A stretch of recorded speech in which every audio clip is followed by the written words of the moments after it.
Parker. Whoa, that's loud with Key and E show. There's James Parker. I don't even have to bring him in these days. Hey, James, don't make it bad. How are you? I am well. Are we having any other co-hosts today, or do I need to change this tag down here? I don't know. I don't know. What's your tag? I don't. E is supposed to be here. There are a number of things I wanted to talk to E about this weekend that he went through.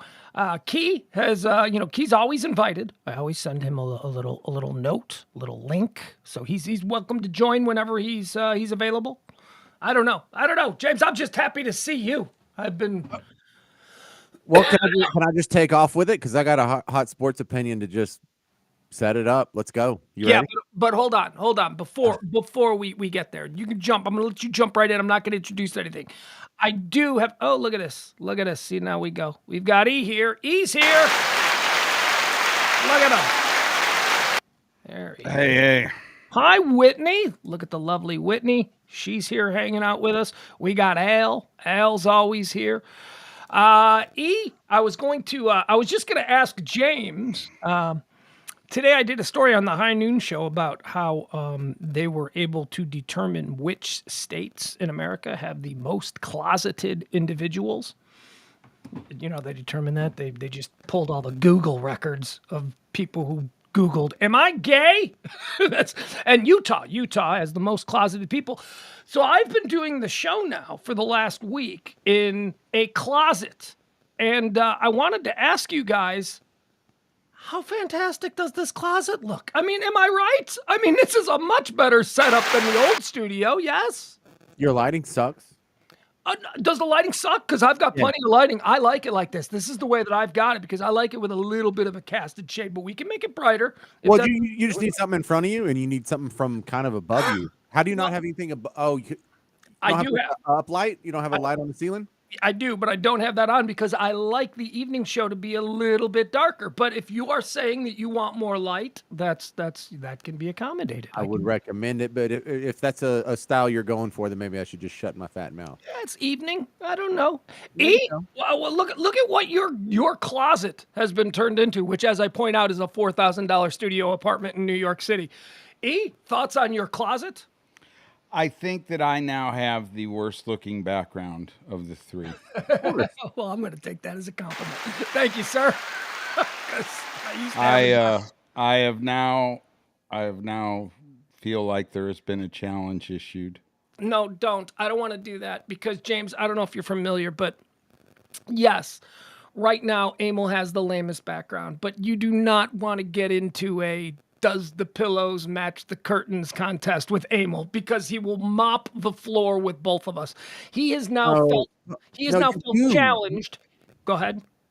You do. That attitude is a very Texan attitude where we're supposed to compete about everything. We're supposed to see who can have the best background. And so far, I'm freaking winning. So I do like to drop the gauntlet down. And it's not like I've got to win, and that's the greatest one. Because I would like to see what Emil does. Emil has some resources that he could pull off something awesome back there. He could probably have like a brass pole with the hot chick on there tomorrow if he really put some effort into it. So, no, I like that idea. I've got to go with James here. I have given it zero effort. Yeah. And that's why I don't want to poke the bear because he's going to have a waterfall back there come tomorrow night. It's going to be something magnificent. It's going to look like the outfield of Kauffman Stadium in Kansas City by this time tomorrow because he now feels challenged to compete with us style-wise. And we can't win that challenge. James, I would also like to say this before handing the ball back over to the room. I disagree with you. I don't think you have the best one. I think mine is better than you, James. Well, I did notice how he slipped that in there. I know. Good catch, Pugs. You got to be confident. I don't think James is necessarily better than mine. I think there's a conversation to be had about that.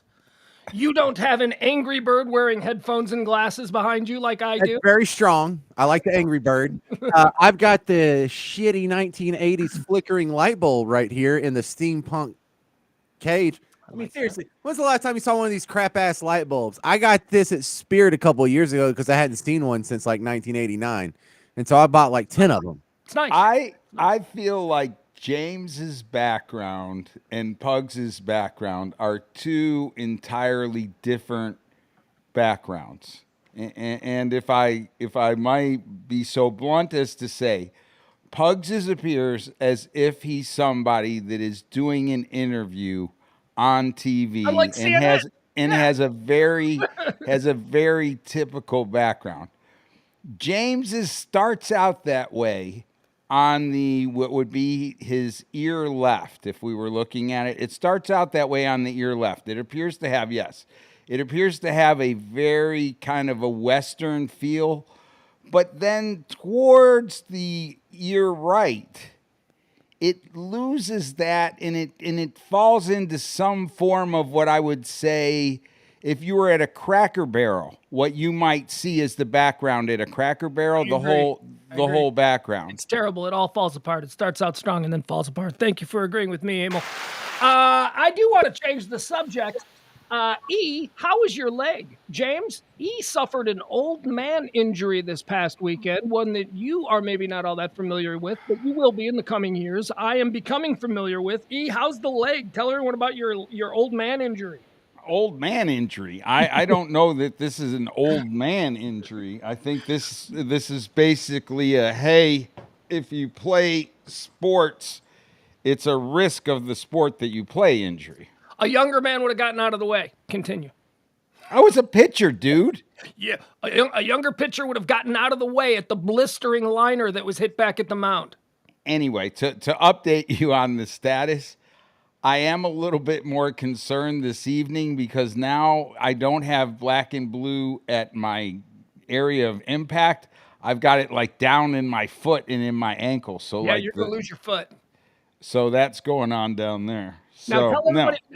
tell everybody what happened. You didn't tell the story. Oh, I was pitching in a dad's club softball tournament.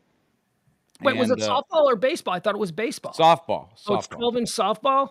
Yeah. So you were playing women's softball. Okay, very good. No, I was playing dad's softball. No, yeah, women. 12 inches. Okay, whatever. So I was the pitcher. So I got waylaid in the left leg, right above, right underneath the kneecap, and So on someone the clacked the line drive. Did it bounce or anything, or just straight to your leg? no, straight to the leg. Woo, And then it deadened out.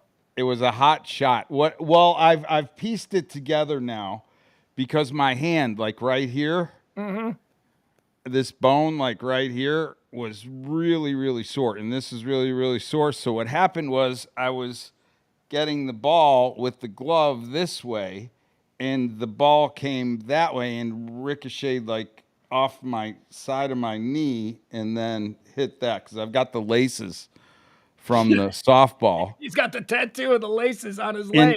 inside my leg, and then now I've had to raise my foot up. That's why I'm sitting kind of sideways right now, because in my foot there it's all black and blue down by the ankle. So As yeah. I said at the beginning of the story, a younger girl would have gotten out of the way.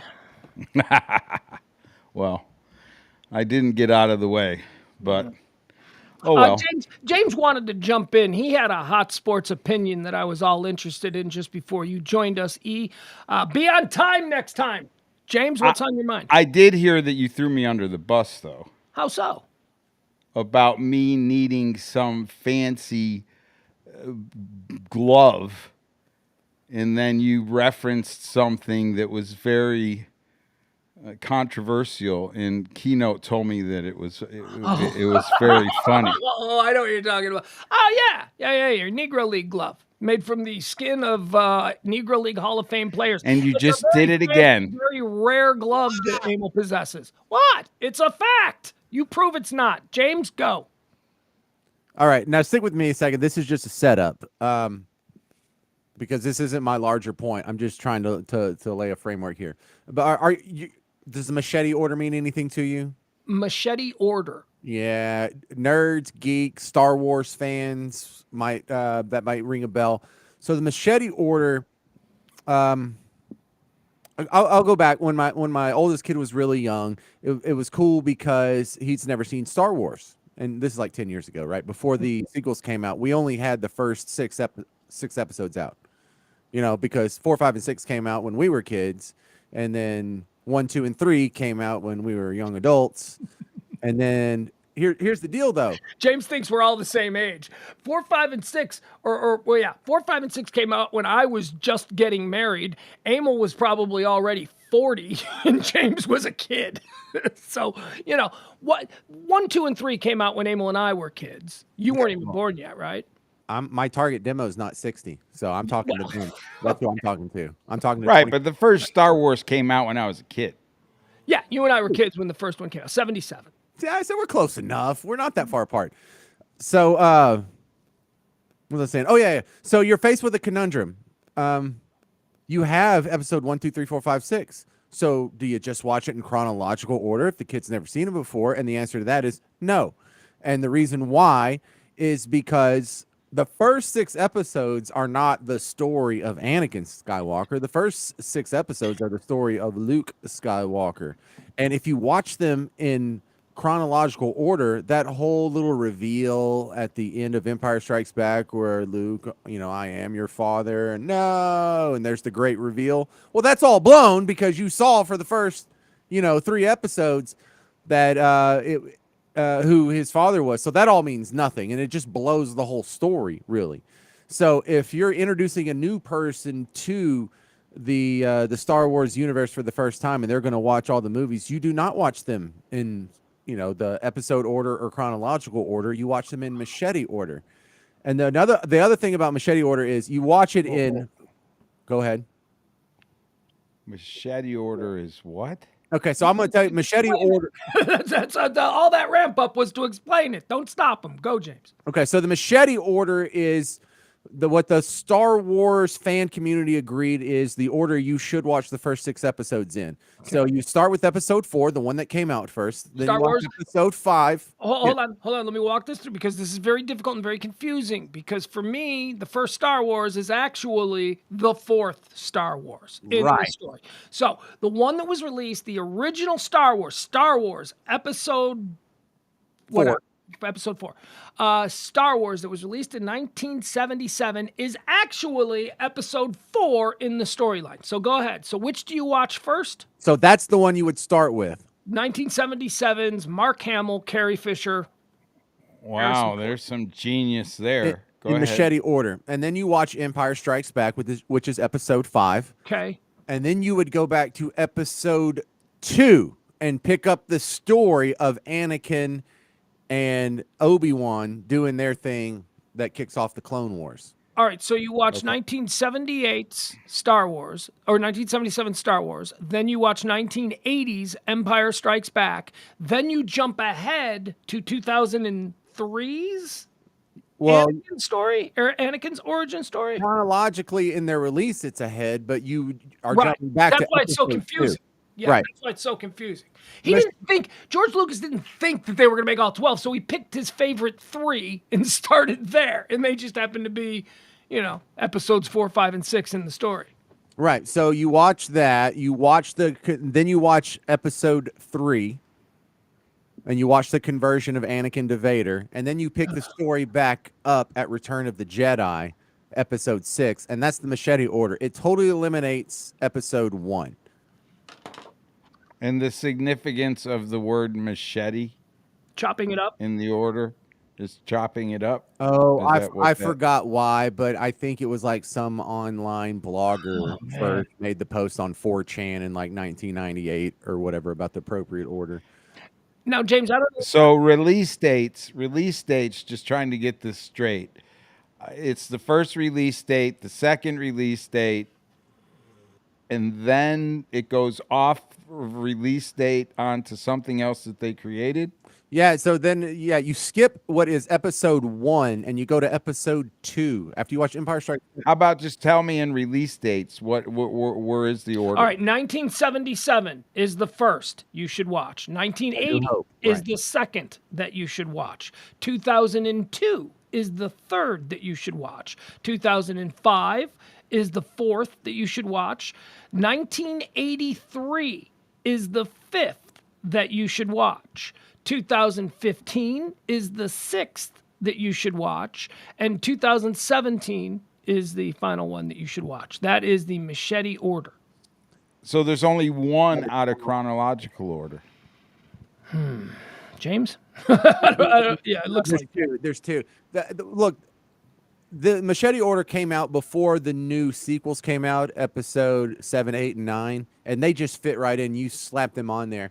And then it's also expanded in the fact that we have some of these other movies that are filling in the gaps, like Rogue One is right. the non-canon Star Wars films. Well, that no. don't- Now some of these are canon, and like Rogue One and Han Solo fit in between episode 3 and episode 4. And so in Machete Order, you Okay, would but, watch but they're them but they're between- separate stories happening elsewhere in the galaxy, aside from the main thread story we follow. That's why I It say sounds canon. like it sounds like to me with the lack of chopping up, it shouldn't be the machete order. It should be the butter knife order. Sounds like they only chopped one thing apart. Well, they took out episode 1, and then they are cramming episode 2 and 3 between in the original order, Empire Strikes Back and Return of the Jedi. So Yeah. you just have a couple movie flashback to continue the storyline that really is the Luke Skywalker storyline.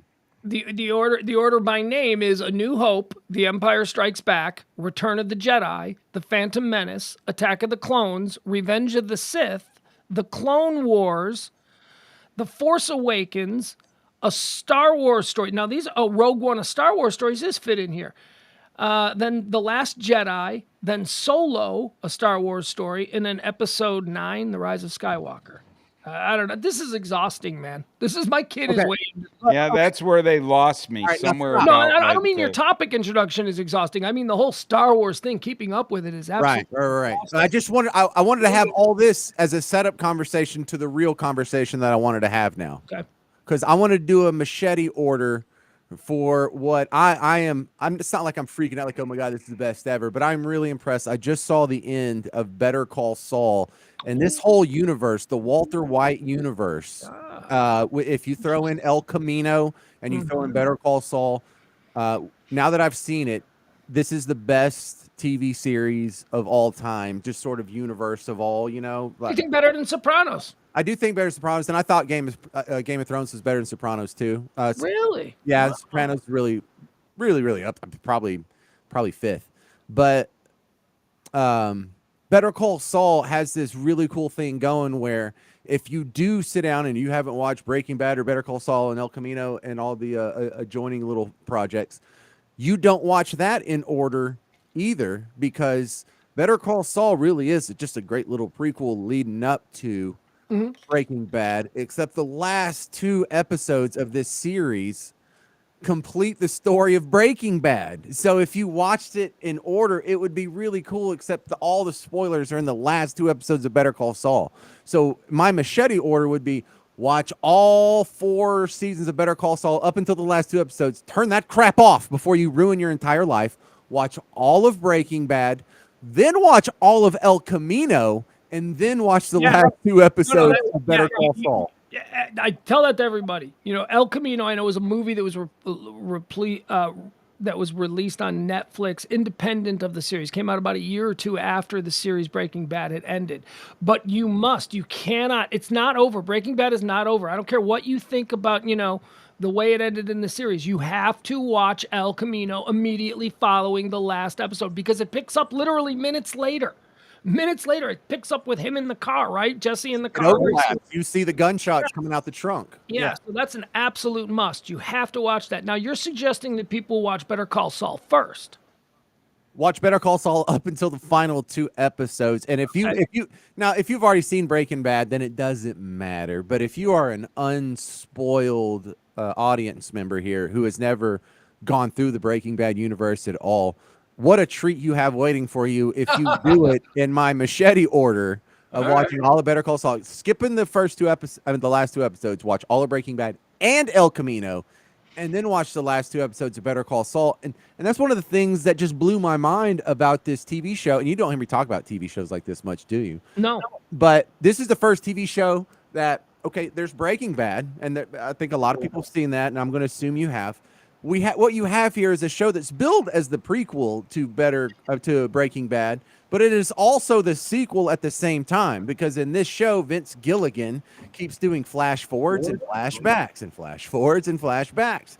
And the cinematic tool that he uses to signify a flash forward, other than his appearance is different, he has a mustache, um, and you know wears his hair different and is in a different place. But it's in black and white, and it's kind of throws you off because you're used to black and white used to mean old stuff and stuff that happened way back then.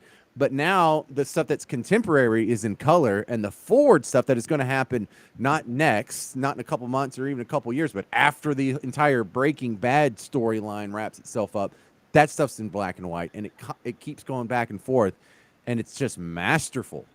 Can I just tell you how much I love TV Geek James? I have nobody to be a TV geek with. I have nobody to get excited about the nuance of directorial choices, no one to get excited about dialogue. I am so happy to have you. Yes, I recently, by that I mean last summer, my son and I started ripping through the Better Call Saul Breaking Bad into El Camino thing. And I don't know that I watched it exactly the way that you described. As a matter of fact, I think it started with the conclusion of Better Call Saul. So I think I watched all of Better Call Saul, including the final season just this past winter or whatever it was. And then I went into Breaking Bad, and then I went into El Camino. James, I do want to ask you about another show that we share an interest in. But before I do, hey, E, did we lose you? Because E don't watch TV. E, have you seen any Oh, I of was just those? sitting here listening. No, I haven't seen Any- one bit of those shows. You would so enjoy Breaking Bad. Maybe I did see. I saw Breaking. Yeah, I did see a few Breaking. No, Bad. but you got to see. No, see, that's you can't see a few Breaking Bad, right, James? You can't see. That means that it didn't resonate with you. You can't because if it. No, I liked it. I liked it. I just didn't keep watching it. Like I remember, they had somebody chained up in a basement, like you know, remembers in the the important beginning. And then they took him over to the house, and then they did something with the bathtub, and the bathtub fell out underneath. It's okay. And it crashed. And then they were gonna bust him at the place he was hiding the mobile home, and they came real close to bust. This is like drunk history. Listening to him try and piece together what Breaking Bad was all about. Let's go back to Emil, already in progress. Yeah, so he gets to the crack house or Okay. was the meth Yeah, house, the meth lab. gotcha. Well, yeah, you saw it. You're familiar with it. He's got it. He gets points for that. James, let me ask you this. Here's a show that I know that E has zero familiarity with, but you, my friend James, you revealed yourself last year to be a brother in the cult of Maisel. Are you caught up on the latest season of The Marvelous Mrs. Maisel? Nope. That's actually next on the list because we just finished Better Call Saul, and then I thought we were going to finish Succession, but it's not all out yet. Nah, yeah, you're episodic at this point. We're all caught up on Succession. Okay, so there's 8 episodes out right now. I don't know if there's more. E, what's up? I'm deep in Tulsa King. I've got 9 episodes in there. Yeah, you are Tulsa King, man. What are you? Is- Tulsa King's deep in you. Look, I thought Tulsa King was a fun little show. But if I had to make E watch a show, I don't think I'd choose Tulsa King. I think I'd, make him watch. I didn't choose it either. It chose me. It chose you. All right, James, we got 8 episodes of the latest season of Mrs. Maisel, and I'll have you know her career is going terrific. And I was hoping that you had seen it because here's what they're doing with this. You've seen all 8? I've seen all 8. Here's what they're doing with this season of Maisel. Now, E, The Marvelous Mrs. Maisel is a television show that was originally supposed to be the story of Joan Rivers' life. Joan Rivers going from housewife to the stages of New York and her climb up the ladder of stand-up comedian. It has now, in season 5, deviated from the Joan Rivers storyline and sort of just taken on its own thing.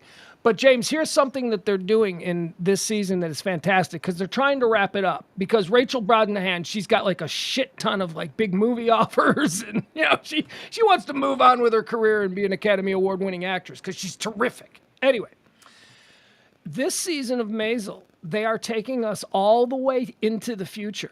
They are showing us entire episodes that take place in 1995. That take place in 1990. Oh, no way. Oh. And I'm not going to spoil anything for you, but I do want you to know this: the transformation of Susie is unbelievable. What they do with Susie, I'll just tell you this: Susie becomes the most powerful manager in the history of Hollywood, and the transformation in her to this Harvey Weinstein like behemoth of a woman in like 2000, the year or whatever. It's great. You're gonna enjoy it. So you and the wife get on that. Mark? Good. I love Susie. I think Susie's one of the great TV characters of all time. Susie is someone that she reminds me of Lilith. Like, why doesn't this character just get their own show? Because the show's not about them, but they carry entire episodes. And also with Lilith, the reason that Lilith and Frasier got a divorce was because Lilith was obviously a lesbian. Lilith was a lesbian, and Susie is obviously a lesbian. Yesy, go ahead. Is Susie forcing men to have oral sex with her or women? As I just said, Susie is a lesbian, and honestly, throughout the arc of the show, she's basically asexual. She's not really, no, she is not. Well, I thought you said she was a Harvey Weinstein. What I mean is powerful. What I mean is everybody's The movie afraid of her. part, not the rape part. Yeah, not the rapey part. Everything else that Harvey Weinstein was known for. Dude. She's a bully. She's mean. Everybody is He was petrified known of for her. the rape. He did other things besides coercive oral. Yes, before the rape, he was known as this big, giant, scary guy in Hollywood that nobody wanted to cross. Of course, because you went in there and you had to give him some oral if you wanted a part. That's what we understand to be true. Guys, any response to this? We have two people mentioned in Justified. You watch Justified if you do, are excited for the new season. And then April says, my husband's telling me to get busy binging Justified to get caught up. Is it really worth it? I haven't seen it. Justified is easily one of my 10 favorite shows of all time. You're talking about Justified City on Fire, City Ablaze, the new Justified ran for about 6 or 7 seasons on FX. Timothy Oliphant, Walton Goggins are the two stars of it. It's the TV series that made the entire world go, holy shit, Walton Goggins is a superstar. That guy is just an amazing actor. His portrayal in this show, he won a bunch of Emmys, all that stuff. It's easily one of the best television shows of the last 10 years. Justified quickly is the story of a federal marshal who is sent home to Appalachia where he was raised to break up like a meth ring in this Harlan County, Kentucky. He doesn't want to be there. He's a former, local, so they all know him. It is City Primeval. That's what it is. Thank you, Jennifer. That's the new one. Anyway, it's amazing. Timothy Oliphant is amazing. Yeah, unlike Justify, who won the Triple Crown, Yes. and he was born in Kentucky. A little bit different than Justified, but similar. Yes. And the reason that the series is called Justified is because Timothy Oliphant, although he is a federal marshal in the year 2023, whatever it is, in City Primeval, although he is a modern federal marshal, he carries himself like an Old West gunslinger, straight down with the cowboy hat and the 6-shooter in the sidearm. And the reason it's called Justified is because he, throughout his career in the marshal's office, has killed a lot of people, and all of his shootings are justified. Woo! Very Old West. If you like the Gary Cooper kind of thing, it's badass. That's just look at the chat room. Everybody. Jeff, you can find Justified on Hulu. You can binge watch the entire run. It is an amazing just so great. And it was on FX. It was on FX probably about, ended about 5 years ago. Nothing. Eight. Well, no, I'm gonna have to maybe put that on my. Oh, it's bad. When I'm in the old folks home list. It's badass. Yeah, Justified is one of those shows, like James just said, for those of you who haven't seen Better Call Saul or any of the Breaking Bad universe, that's something that you have to look forward to. Should you have, knee surgery and you're laid up for a number of months, you have that. You also have Justified. Justified is one of those shows that I am jealous if you haven't seen it yet. I am jealous that you are going to get to watch the first episode of Justified titled Fire in the Hole, which is just an amazing, it's Elmore Leonard. Justified is an Elmore Leonard TV show. Okay? The great Western writer of our time, Elmore Leonard, Justified comes from one of his short stories. It was adapted from one of his short stories, and his family was involved in the production. So I don't know who Elmore Leonard is. Tell me I'm stupid, and then tell me who he is. and if I'm going to be serious about this, I actually need to start compiling a list of these that I feel, or you guys, I guess, feel are time worthy in the later stages of your life. I mean, do you really want to waste this many hours on a particular series? Now, if you don't have any choice, like if you're bedridden or you can't get out of the house and you're in the dinosaur tail of life, like you're right there at the tail end, like are these things you want to be tagging out with? Yeah. Or Look, yeah? if you're bedridden and you got nothing else to watch, there's no game on. Yeah, absolutely. I could make a list of deathbed TV must watches. Absolutely. That's Really? Oh, are you kidding me? James, Elmore Leonard, I wanted to get you a list of some of the things because I know you're familiar with his work. Elmore Leonard, Texas writer, born and raised here in Texas. His best known works are Get Shorty, you know, Get Shorty, Out of Sight. These are all turned into movies. Swag, Ombre, Paul Newman movie, Mr. Majestic. Jackie Brown, Quentin Tarantino's Jackie Brown is Elmore Leonard. So actually, Jackie Brown would be a really good one. That's the vibe of Justified. So if you're Wait, I thought Tarantino wrote that. adapted from Elmore Leonard. Elmore Leonard is like Tarantino's favorite writer, and he's adapted a number of things. I think Hateful Eight also came from Elmore Leonard. Oh, I see. He had a book called Rum Punch that was adapted as Is Jackie that Brown. what it was? I know he had something to do with Jackie Brown.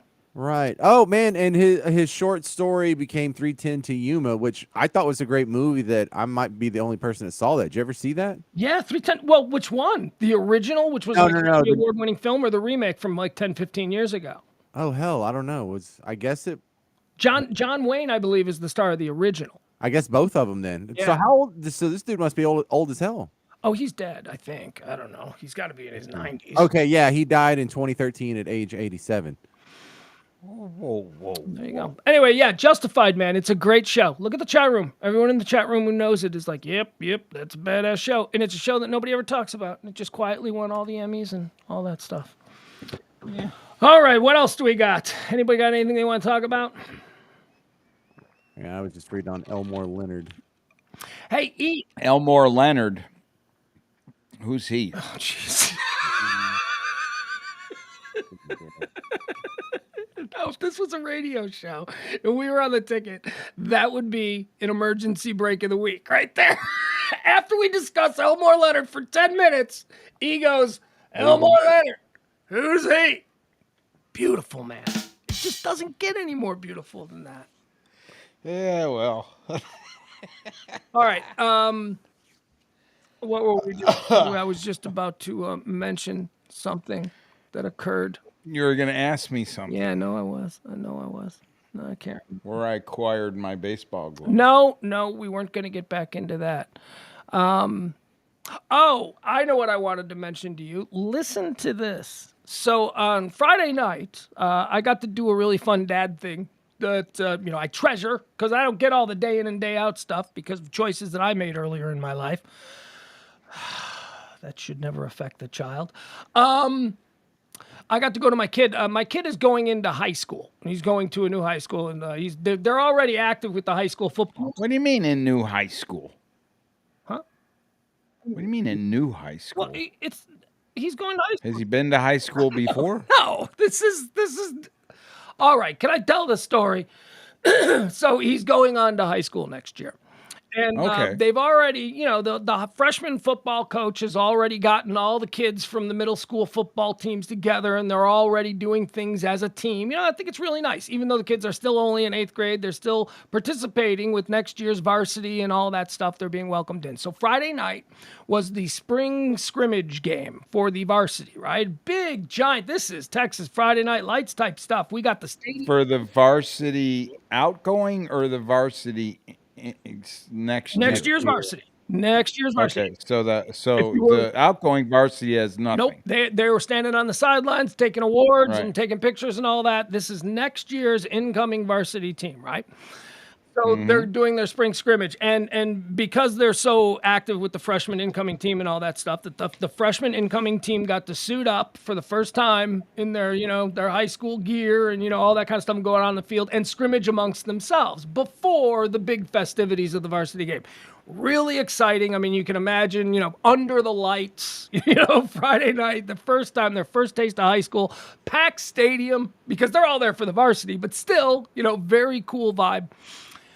So we were going over the schedule when it was all over. We were looking at what's happening, and guess who my son's very first high school football game will be against, E? I'm guessing Highland Park. Highland Park High School. Highland Park High School will be heading up 75 to take on the whatever they're called. I'm not even sure what their nickname is now. The Plano Wildcats. I don't know what they are, but I said to my son, Aren't they the Wildcats? I don't know. I don't feel like talking about what high school my kid's going to be going Or to. the Which Panthers? I don't Plano? know. There's Plano East, there's Plano, don't there's know. Plano West, there's I don't Hebron. feel like talking about what high school my kid's going to be going to, so let's just move on. He's going to school up there. Okay. I don't need to be specific about what school.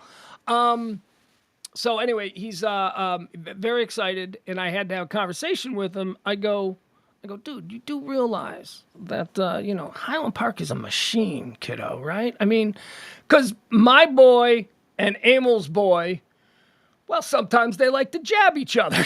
Sometimes they like to get on each other's nerves and bicker back and forth. And I'm like, this is Sometimes. yeah. All the time. all the time. I go, this is Dom's school. He's like, yeah. I go, so what's going to happen if you guys get waxed by a superior program? Whoa, what do you mean superior program? We're wiping the slate clean. This is freshman football. Nobody got no. He made a good point, and I'm like, no, okay. But my concern is that my kid is going to be an absolute jerk if his team gets rolled by Dom's team. I'm just a little worried about. Well, it's not Dom's It's his team. future. Dom will only be in sixth grade. It's his future. You know what I'm saying. But he does root for the high school seniors. You're actually talking about a freshman Highland Park team playing a freshman Plano somewhere team. Yeah, so I don't know. I just thought I don't know. I guess that means, are they both then 6A? Yeah. Oh yeah. My kid is going to. Boy, I got a full on my kid's high school. It's going to one of the biggest high schools in America. They in 2005 and in 2015 had the largest graduating class in the entire United States. It's a gigantic high school. Yeah, so that's a lot of kids. A lot of kids going out for the team. Lot of stuff going on there. So congrats to him. Plano's crazy. Plano probably needs 6 high schools. What do they got? 3? 4. Yeah. They got their high schools are all massive. Man, those high schools seemed like so magical when I was growing up out in Bug Tussle, because you see them in like movies, like at the campus where the Breakfast Club happened. I'm like, what do they go to? Are they at like the state technical college or something? That is huge. Look at that gigantic library. Look at all those books. Look, it's 2 stories. They were at Lombard East. That's a regular Chicago suburban high school.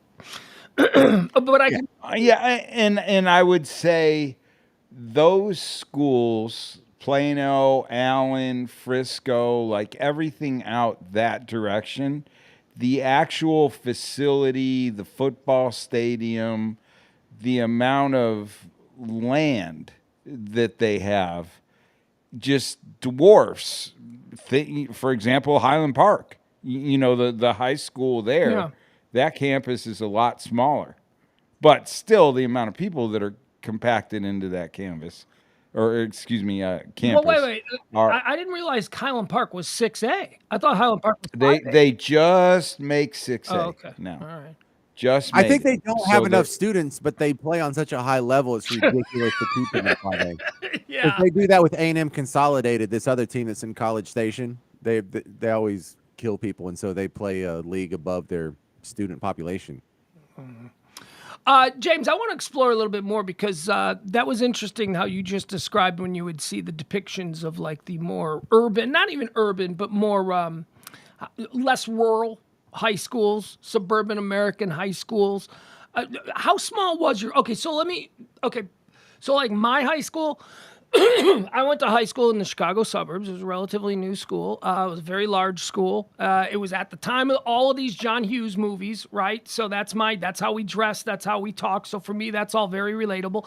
And it was also, those movies were being filmed and shot at schools that we played football against. There were other schools in our neighborhood. So we felt very connected to that depiction. I will tell you, it wasn't real at all. It's like, that's not what it's like at Glenbard West, because that was the high school. Anyway. So that's all I kind of ever knew was the 80s mall scene in the mega high school. My high school had like 2,000 kids in it. On my graduating class, there was like 800 kids or so, something ridiculous. What was the size of your school? My graduating class was like 180 kids, and I went to what's considered a medium-sized school. So, in the world of bug tussle, there's a handful of. It only went to 5A when I was a kid, but there was 2 of them in Tyler that were 5A, and I didn't go to school in Tyler. There was one in Longview that's 5A, the one that Matthew McConaughey went to. All right. I think Chris Ivory went there too. There's one in Marshall. There's like every town.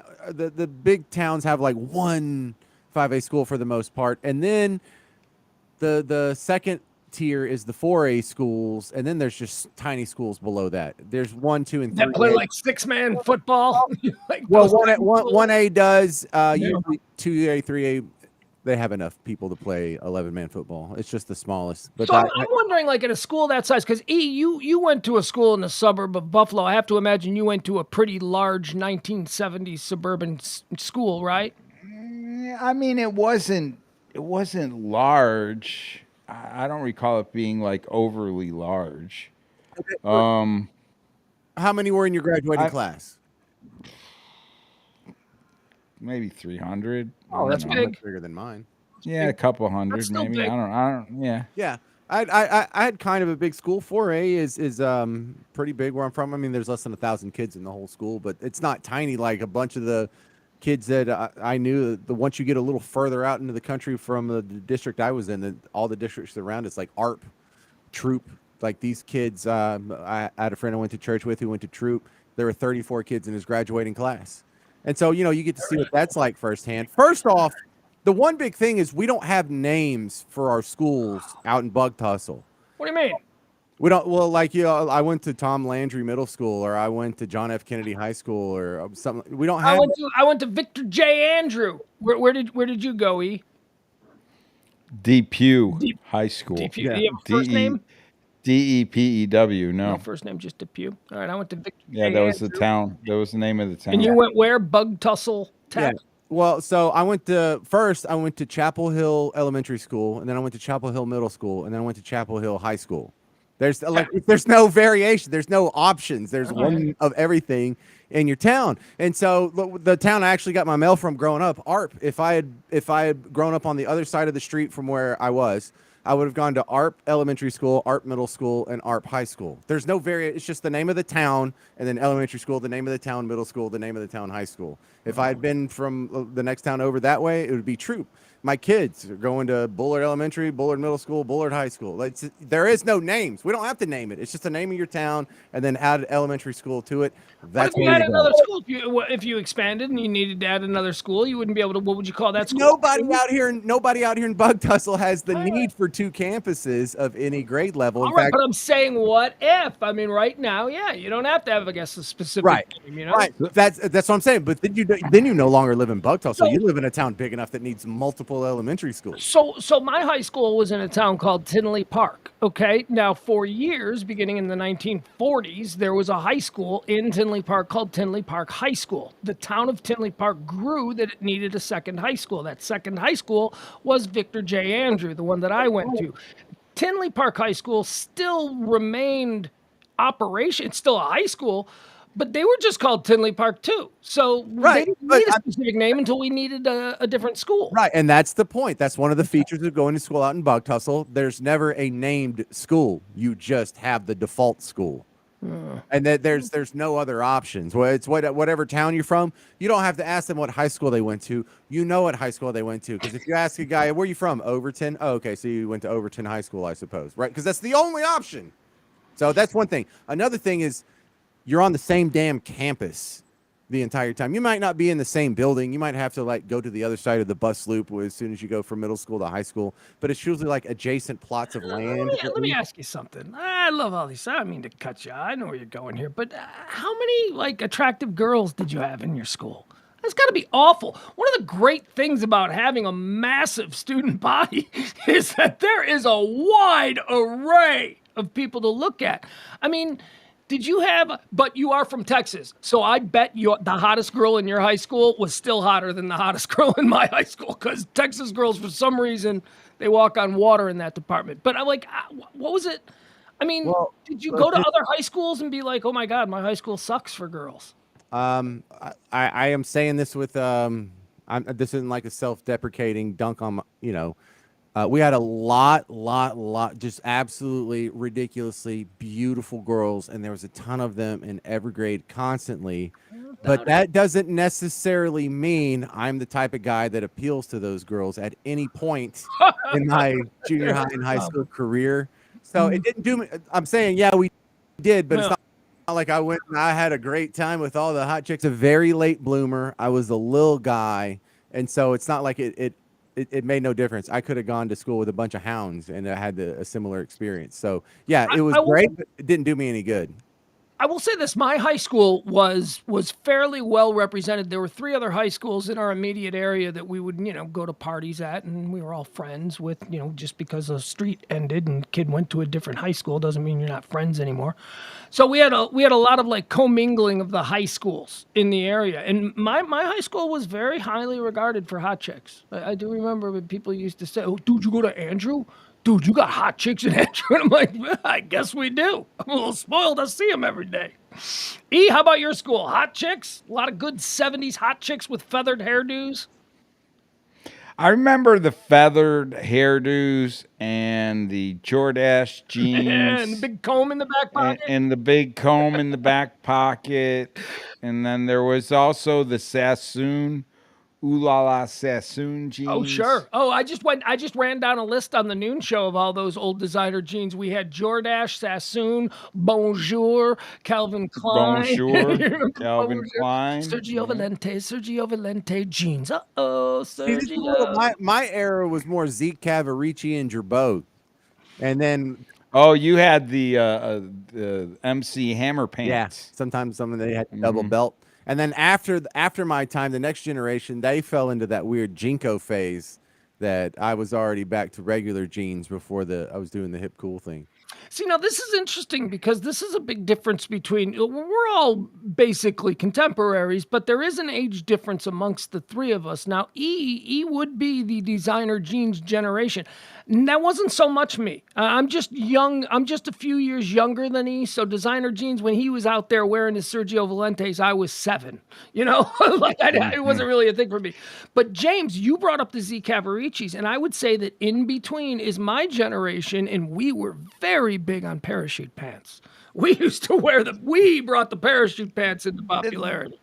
The Z Cavarici, in my generation, prior to them getting popular, they were the first kind of gay.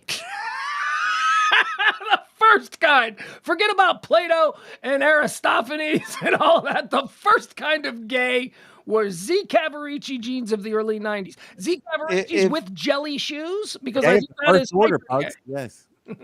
There was something about the Z Cavarici drawing attention to the penis with the white tag that was on the zipper placed right there, and then cuffing the ankle pant and creating this balloonish kind of ass. For lack of a better word. Yeah, you are talking about, now this is where I know I said the parachute pants were indicative of my particular generation in between Emil's generation and James's, but my generation also brought what Emil just mentioned, the designer gene of the Jordache or the Sergio Valente. You didn't do the French cuffs on those. It was only the next generation when we introduced the popularity of the Stonewash, That's what we remember, the stonewashed jeans. We brought you stonewashed jeans that were French cuffed at the bottom, which is what Emil just described people did with the Z Cavaricis.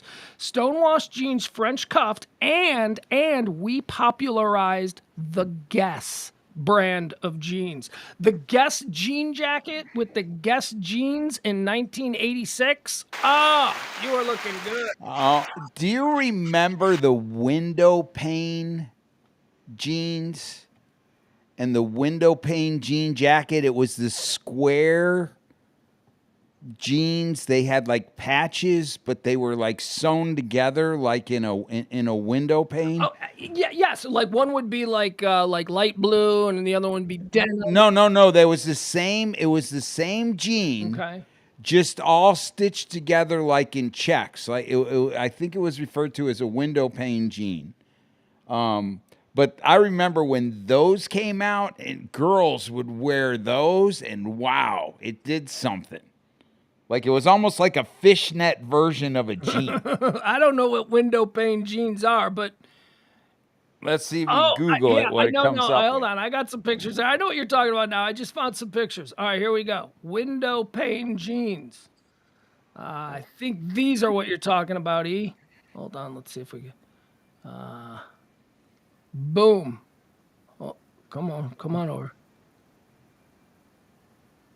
Yeah, I can't see but is it on the legs? It should be on the legs too. Yeah, the whole legs. Yeah. There we go. Yeah, these I remember these. Okay, yeah. These Remember are those? Yeah, these are definitely hippie late 70s bell. Yeah, those were like the fish. There you go. Those are like the fishnetted jeans, right? Yeah. I've never heard them called window pane jeans before though, but I know jack about fashion, so.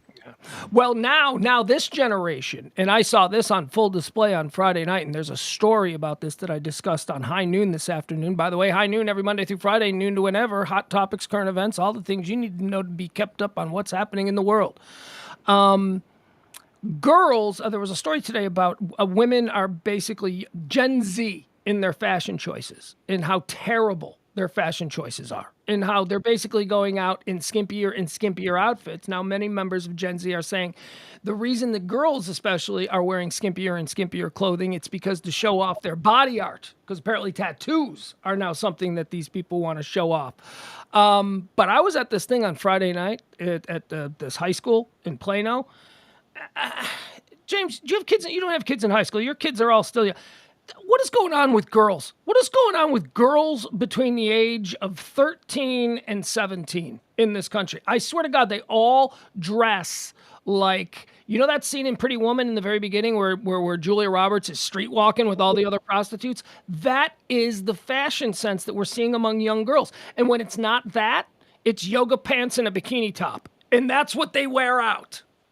Yeah, so what's bigger in the less whorish strata of society is they wear now these baggy wide leg pants that have horizontal rips through the front. And it's weird because I see this when I go to football games or when I go to the mall or when I go to some other place where I'm going to be around like large crowds of people who are dressed in recreational like clothing.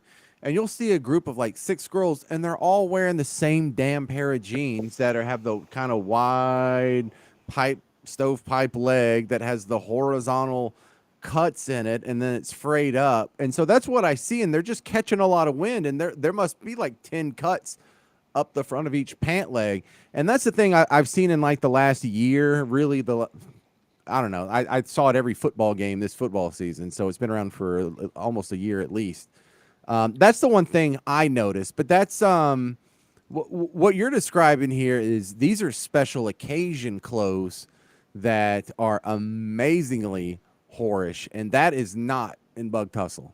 So let me show you what's going on here. This is one of the pictures. This is from the story that I talked about, how Gen Z has seemingly lost all sense of fashion. Now, I know that sounds like something that an old person says, but these are just not, by anyone's estimation, good fashion looks, especially for young women. These women right here that we're seeing are all under the age of 23 years old. Where is this taken? Where are they wearing this kind of clothes? This is in Midtown Manhattan. No, I'm sorry, this is in Chelsea. This is in New York City. These are Columbia University students. So these are not a bunch of meth heads from the sticks. These are Columbia University students, okay? Ivy League young ladies. And this is how they dress to go out on a Saturday night in Manhattan. Now look at the girl on the far left. I ain't buying that. Not buying what? They ain't going out dressed like that on a Saturday night. Oh yeah, they Where are. do you think this picture was taken, E? These It was girls? probably some kind of a theme party of some sort. No, as a matter of fact, this is a bar in Manhattan. This New York Post reporter went to this bar specifically to write this story, and these were girls that were at the bar. That became Is the that a stars. pool in the backyard and No, background? that is a there? Manhattan street. They are standing on a street in Chelsea. That's where they are. That's not water back there. All right. Oh, he's like, I don't believe they're actually going out. E, here is a picture of them out this past Saturday. This is just last Saturday night. What are your thoughts on this, E? You don't have a daughter, but I mean, I mean, personally, I would like to have the girl in the green out on the boat. She looks like she looks like she belongs on the boat in that bikini that she's in. This girl here, she also looks like she would fit well on the boat. The shorts, I could, okay, all right. Here you go. Here. That's the one that I think very much resembles a mermaid. All right, this is Vivian McFarland. She is a student at the Fashion Institute of Technology in New York City.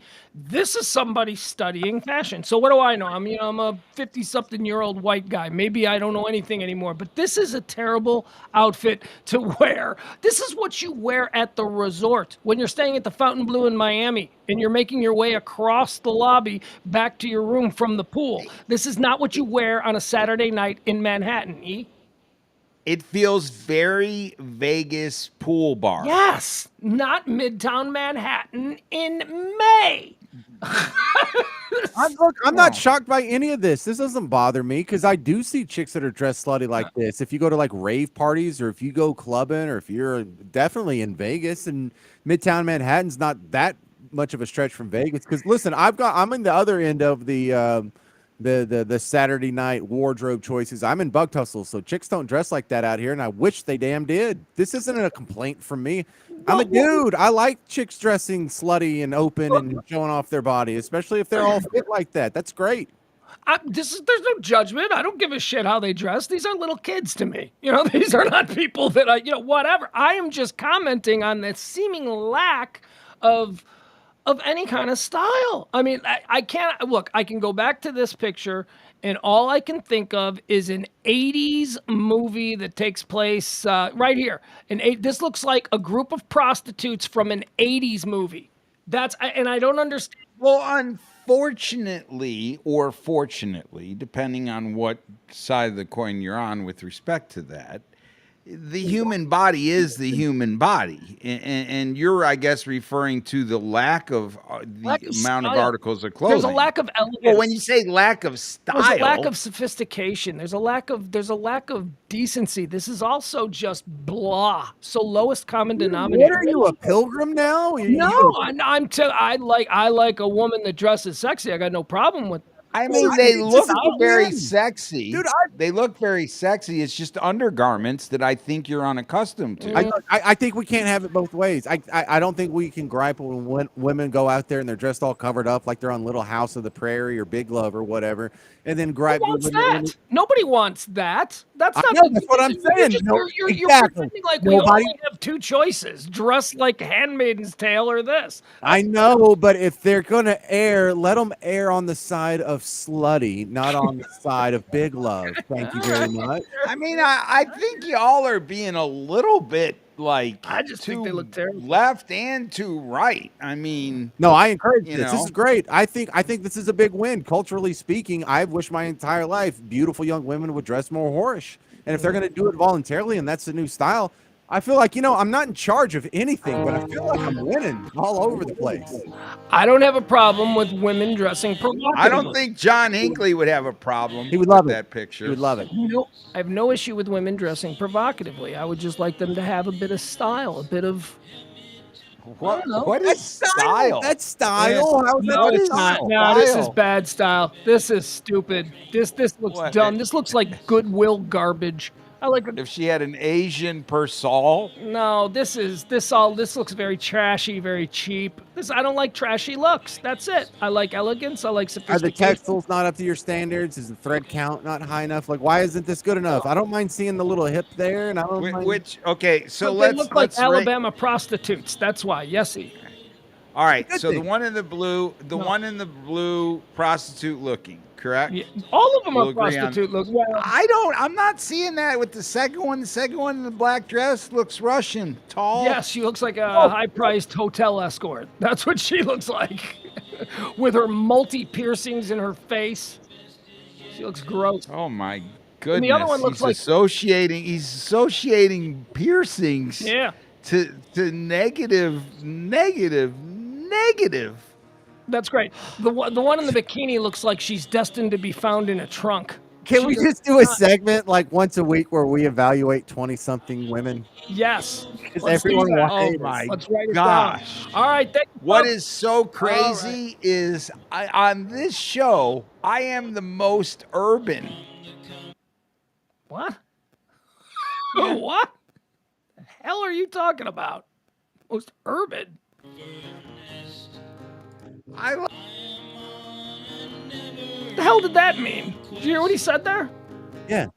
The hell did that mean? I think he meant cosmopolitan. I don't know, because I mean, he's more urban than me, but y'all are probably equivalent. and colors of hair and things like that and length of hair. Like Pugs is very judgmental when it comes to certain things like I'm that. not judgmental. I just lay it out there the way I see it. I reserve no judgment.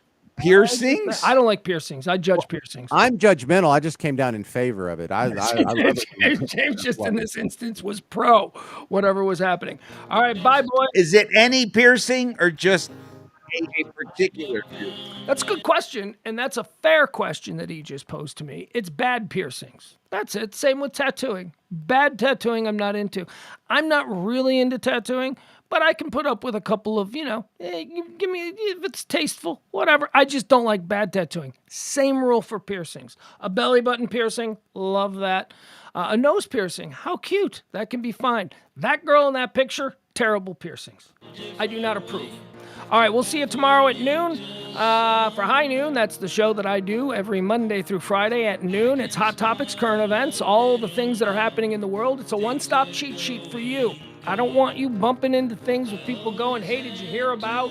And then you going, no, I didn't hear about that. Tune into the High Noon Report Monday through Friday at noon. You'll hear about it. We'll be back tomorrow night with more of this. Pugs and Parker with E and sometimes Key. That's what we're calling it now. We'll be back tomorrow, 9 p.m. Central Time. We do this every Monday through Thursday, 9 p.m. Central Time. We'll see ya. Bye, everybody. Thank you so much.